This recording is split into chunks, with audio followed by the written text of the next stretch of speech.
नमस्कार। स्वागत है आप सभी का एक बार फिर विद्यार्थीगण में। आज की कालजयी कहानियों की श्रृंखला में है उपन्यास सम्राट मुंशी प्रेमचंद जी के द्वारा लिखी गई कहानी शिकार। आज आप सुनेंगे इस कहानी का दूसरा तथा अंतिम भाग। कहानी के पहले भाग को आप लोगों ने जो प्यार दिया, स्नेह दिया, उसके लिए धन्यवाद। अब तक आपने सुना कि रानी वसुधा जंगल के उस डाक बंगले में पहुंच चुकी हैं जहां पर कुंवर गजराज सिंह शिकार खेलने के लिए महीने भर से हैं। लेकिन रानी वसुधा को जोर का ज्वर चढ़ा हुआ है और बेहोशी की हालत में है। कुंवर साहब ने रानी वसुधा को पलंग पर लिटा दिया और रसोई से गर्म पानी को लेकर आने कहा, साथ में कुछ खाना बनाने के लिए भी। अब आगे। वसुधा का ज्वर 21 दिन तक न उतरा।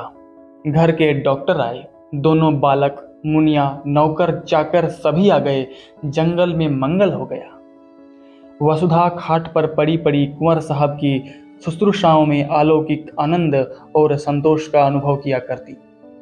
वह दोपहर दिन चढ़ने तक सोने के आदी थे, लेकिन अब कितने सवेरे उठते, उसके पथ्य और आराम की जरा जरा सी बातों का कितना ख्याल रखते।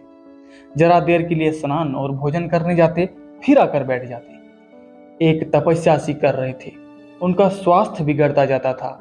चेहरे पर स्वास्थ्य की लाली न थी, कुछ व्यस्त से रहते थे। एक दिन वसुधा ने कहा, तुम आजकल शिकार खेलने क्यों नहीं जाते?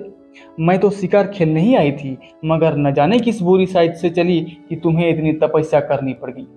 अब मैं बिल्कुल अच्छी हूं, जरा आईने में अपनी सूरत तो देखो। कुंवर साहब को इतने दिनों शिकार का कभी ध्यान ही ना आया था।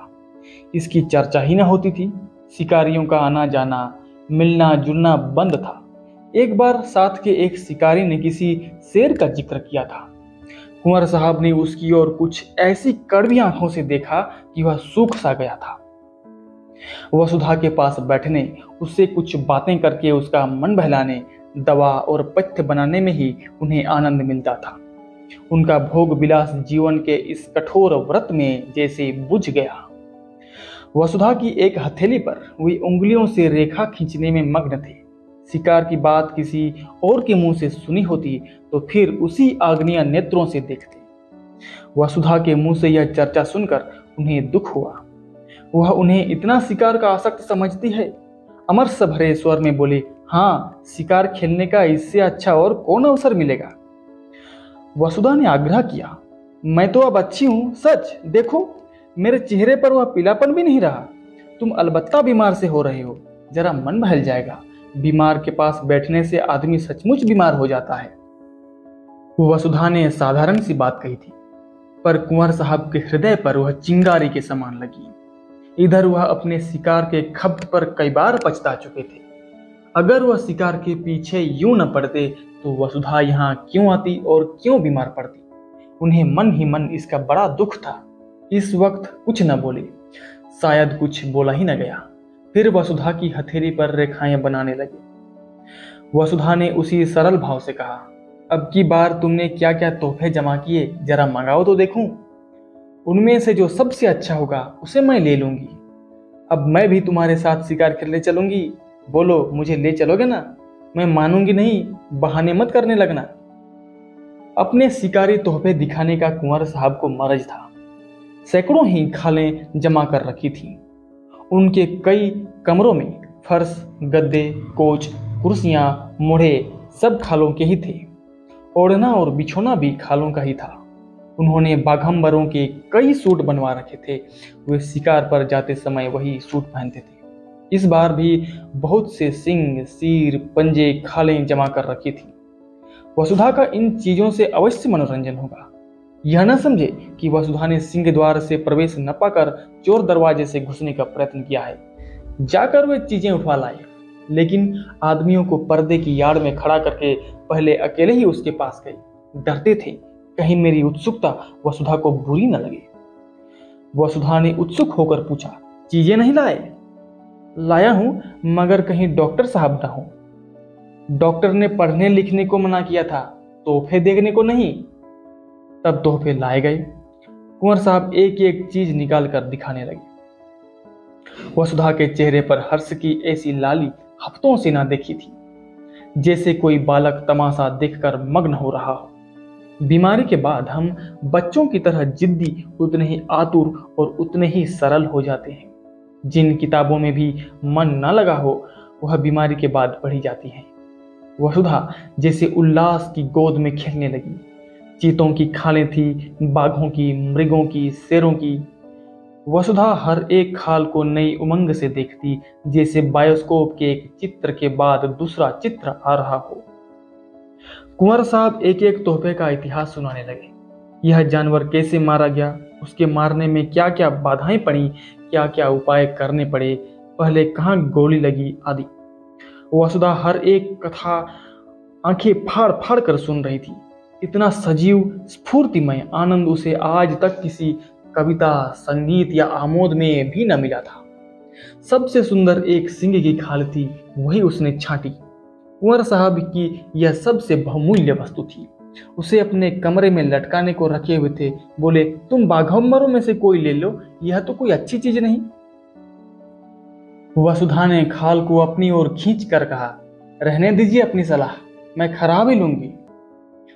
कुंवर साहब ने जैसे अपनी आंखों से आंसू पोंछ कर कहा, तुम वही ले लो, मैं तो तुम्हारे ख्याल से कह रहा था, मैं फिर वैसे ही शेर का शिकार कर लूंगा। तो तुम मुझे चकमा क्यों देते थे? चकमा कौन देता था? अच्छा, खाओ मेरे सिर की कसम कि यह सबसे सुंदर खाल नहीं है। कुंवर साहब ने हार की हंसी हंसकर कहा, कसम क्यों खाएं इस एक खाल के लिए? ऐसी ऐसी 1,00,000 खालें हों तो तुम्हारे ऊपर न्यौछावर कर दूं। जब शिकारी सब खालें लेकर चला गया तो कुंवर साहब ने कहा, मैं इस खाल पर काले ऊन से अपना समर्पण लिखूंगा। वसुधा ने थकान से पलंग पर लेटते हुए कहा, अब मैं भी शिकार खेलने चलूंगी। फिर वह सोचने लगी, वह भी कोई शेर मारेगी और उसकी खाल पतिदेव को भेंट करेगी। उस पर लाल ऊन से लिखा जाएगा, प्रियतम। जिस ज्योति के मंद पड़ जाने से हर एक व्यापार, हर एक व्यंजन पर अंधकार छा गया था, वह ज्योति अब प्रदीप्त होने लगी थी। शिकारों का वृत्तांत सुनने की वसुधा को चाट सी पड़ गई। कुंवर साहब को कई कई बार अपने अनुभव सुनाने पड़े। उसका सुनने से जी ही न भरता था। अब तक कुंवर साहब का संसार अलग था, जिसके दुख, सुख, हानि, लाभ, आशा, निराशा से वसुधा को कोई सरोकार न था। वसुधा को इस संसार के व्यापार से कोई रुचि न थी, बल्कि अरुचि थी। कुंवर साहब इस पृथक संसार की बातें उससे छिपाते थे, पर अब वसुधा उनके इस संसार में एक उज्जवल प्रकाश, एक वरदानों वाली देवी के समान अवतरित हो गई थी। एक दिन वसुधा ने कुंवर साहब से आग्रह किया, मुझे बंदूक चलाना सिखा दो। डॉक्टर साहब की अनुमति मिलने में विलंब न हुआ। वसुधा स्वस्थ हो गई थी। कुंवर साहब ने शुभ मुहूर्त में उसे दीक्षा दी। उस दिन से देखो, वृक्षों की छांव में खड़ी निशाने का अभ्यास कर रही हैं और कुंवर साहब खड़े होकर उनकी परीक्षा ले रहे हैं। जिस दिन उसने पहली चिड़िया मारी, कुंवर साहब हर्ष से उछल पड़े। नौकरों को इनाम और ब्राह्मणों को दान दिया गया। इस आनंद की शुभ स्मृति में उस पक्षी की मम्मी बनाकर रखी गई। वसुधा के जीवन में अब एक नया उत्साह, एक नया उल्लास और एक नई आशा थी। पहले की भांति उसका वंचित हृदय अशुभ कल्पनाओं से त्रस्त न था। अब उसमें विश्वास था, बल था, अनुराग था। कई दिनों के बाद वसुधा की साध पूरी हुई। कुंवर साहब उसे साथ लेकर शिकार खेलने पर राजी हुए और शिकार था शेर का। और शेर भी वह जिसने इधर 1 महीने से आसपास के गांव में तहलका मचा दिया था। चारों तरफ अंधकार था, ऐसा सघन कि पृथ्वी उसके भार से कराहती हुई जान पड़ती। कुंवर साहब और वसुधा एक ऊंचे मचान पर बंदूक लिए दम साधे बैठे हुए थे। बहुत भयंकर जंतु था। अभी पिछली रात को वह एक सोते हुए आदमी को खेत में मचान पर से खींच कर ले भागा था। उसकी चालाकी पर लोग दांतों तले उंगली दबाए थे। मचान इतना ऊंचा था कि शेर उछल कर न पहुंच सकता था। हाँ, उसने यह देख लिया कि वह आदमी मचान पर बाहर की तरफ सिर किए सो रहा था। दुष्ट को एक चाल सूझी। वह पास के गांव में गया और वहां से एक लंबा बांस उठा लाया। बांस के एक सिरे को उसने दांतों से कुचला और जब उसकी कच्ची सी बन गई तो उसे न जाने अगले पंजे या दांतों से उठाकर सोने वाले आदमी के बालों में फिराने लगा। वह जानता था बाल बांस के रेशों में फंस जाएंगे। एक झटके में वह अभागा आदमी नीचे आ गिरा। इसी मानस भक्षी शेर की घात में दोनों शिकारी बैठे हुए थे। नीचे कुछ दूर भैंसा बांध दिया गया था और शेर के आने की राह देखी जा रही थी। कुंवर साहब शांत थे, पर वसुधा का दिल जोर से धड़क रहा था। जरा सा भी पत्ता खड़खड़ाता तो वह चौंक पड़ती और बंदूक सीधी करने के बदले चौंक कर कुंवर साहब से चिपक जाती। कुंवर साहब बीच बीच में उसकी हिम्मत बढ़ाते जाते थे। ज्यों ही भैंसे पर आया, मैं उसका काम तमाम कर दूंगा, तुम्हारी गोली की नौबत ही ना पाएगी। वसुधा ने सिहर कर कहा, और जो कहीं निशाना चूक गया तो वह उछलेगा, तो फिर दूसरी गोली चलेगी। तीनों बंदूकें तो भरकर तैयार रखी हैं। तुम्हारा जी घबराता तो नहीं? बिल्कुल नहीं, मैं तो चाहती हूं पहला निशाना मेरा होता। पत्ते खड़खड़ा उठे। वसुधा चौंक कर पति के कंधों से लिपट गई। कुंवर साहब ने उसकी गर्दन में हाथ डालकर कहा, दिल मजबूत करो प्रिय। वसुधा ने लज्जित होकर कहा, नहीं नहीं, मैं डरती नहीं, जरा चौंक पड़ी थी। सहसा भैंसे के पास दो चिंगारियां सी चमक उठी। कुंवर साहब ने धीरे से वसुधा का हाथ दबाकर शेर के आने की सूचना दी और सतर्क हो गई। जब शेर भैंसे पर आ गया तो उन्होंने निशाना मारा। वार खाली गया। दूसरा गोली चलाई। शेर जख्मी तो हुआ पर गिरा नहीं। क्रोध से पागल होकर इतना जोर से गरजा कि वसुधा का कलेजा दहल उठा। कुंवर साहब तीसरा फेर करने जा रहे थे कि शेर ने मचान पर जस्त मारी। उसके अगले पंजों के धक्के से मचान ऐसा हिला कि कुंवर साहब हाथ में बंदूक लिए झोंके से नीचे गिर पड़े। कितना भीषण अवसर था! अगर एक पल का भी विलंब होता तो कुंवर साहब की खैरियत न थी। शेर की जलती हुई आंखें वसुधा के सामने चमक रही थी। शेर की दुर्गंधमय सांस देह में लग रही थी। हाथ पांव फूले हुए थे, आंखें भीतर को सिकुड़ी जा रही थी। पर इस खतरे ने जैसे उसकी नाड़ियों में बिजली भर दी। उसने अपनी बंदूक संभाली। शेर की और उसके बीच में 2 हाथ से ज्यादा अंतर न था।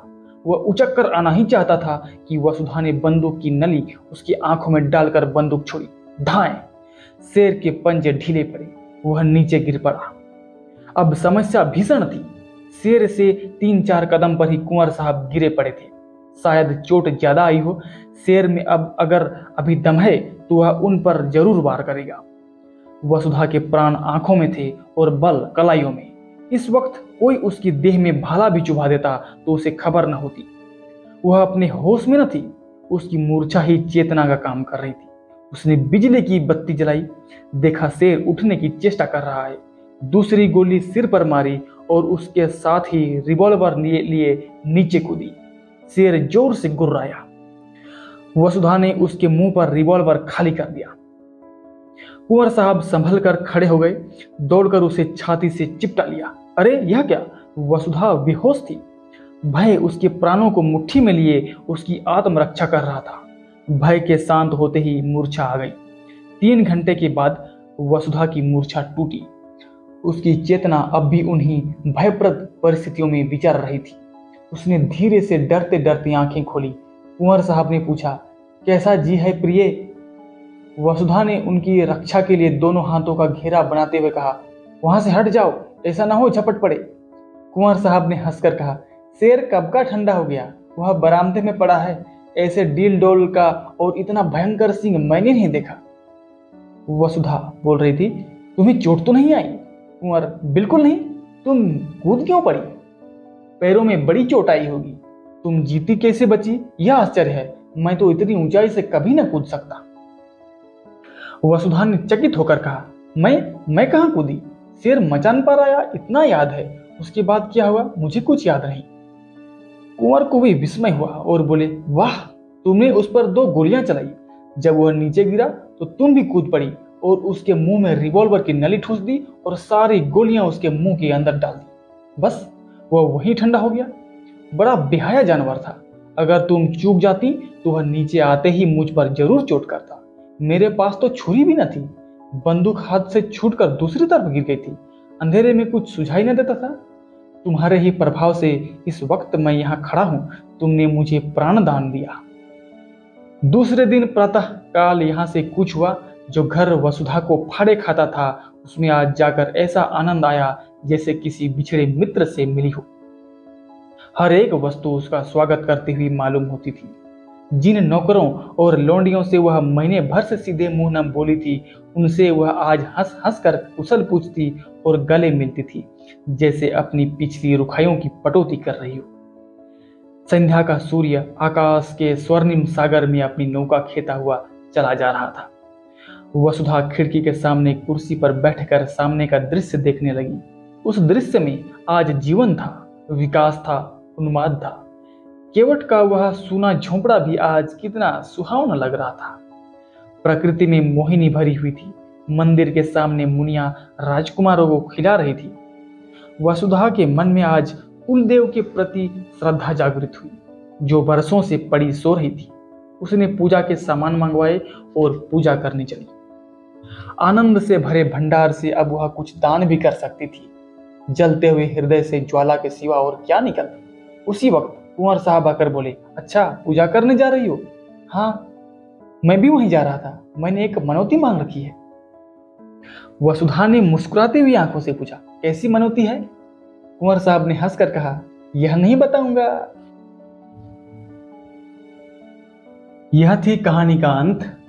ऐसी ही कहानियां और कविताओं के लिए सब्सक्राइब करें। आप सभी का धन्यवाद।